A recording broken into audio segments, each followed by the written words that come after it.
হাডুডুর মাঠে ছিল উৎসবের আমেজ, কিন্তু খেলা শেষ হতেই সেই মাঠই পরিণত হলো সংঘর্ষের রণক্ষেত্রে। ব্রাহ্মণবাড়িয়ার নাসিরনগর উপজেলার সালামবাজার মাঠে হাডুডু খেলাকে কেন্দ্র করে দুই পক্ষের সমর্থকদের মধ্যে সংঘর্ষের এই ঘটনা ঘটে।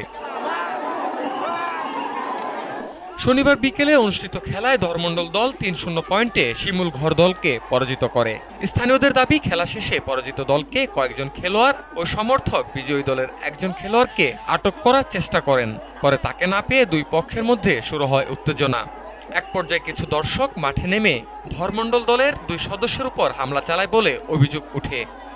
এরপর শুরু হয় ধাওয়া পাল্টা ধাওয়া, আর মুহূর্তে সংঘর্ষ রূপ নেয় রণক্ষেত্রে। এই ঘটনায় খেলা পরিচালনা কমিটির সদস্য উসমান সহ অন্তত ১২ থেকে ১৫ জন আহত হয়েছেন। আহতদের স্থানীয়ভাবে প্রাথমিক চিকিৎসা দেওয়া হয়েছে। ঘটনার পর থেকে এলাকায় উত্তেজনা বিরাজ করছে। যে খেলার উদ্দেশ্য ছিল বিনোদন আর সম্প্রীতি, সেই খেলায় শেষ হলো সংঘর্ষ আর আহতের ঘটনায়।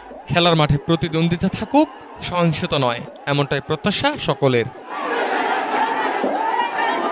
ব্রাহ্মণবাড়িয়ার নাসিরনগর থেকে নিহারেন্দু চক্রবর্তী তথ্যচিত্রে, মকসুদুল হাসান মিঠু, ঢাকা টুডে।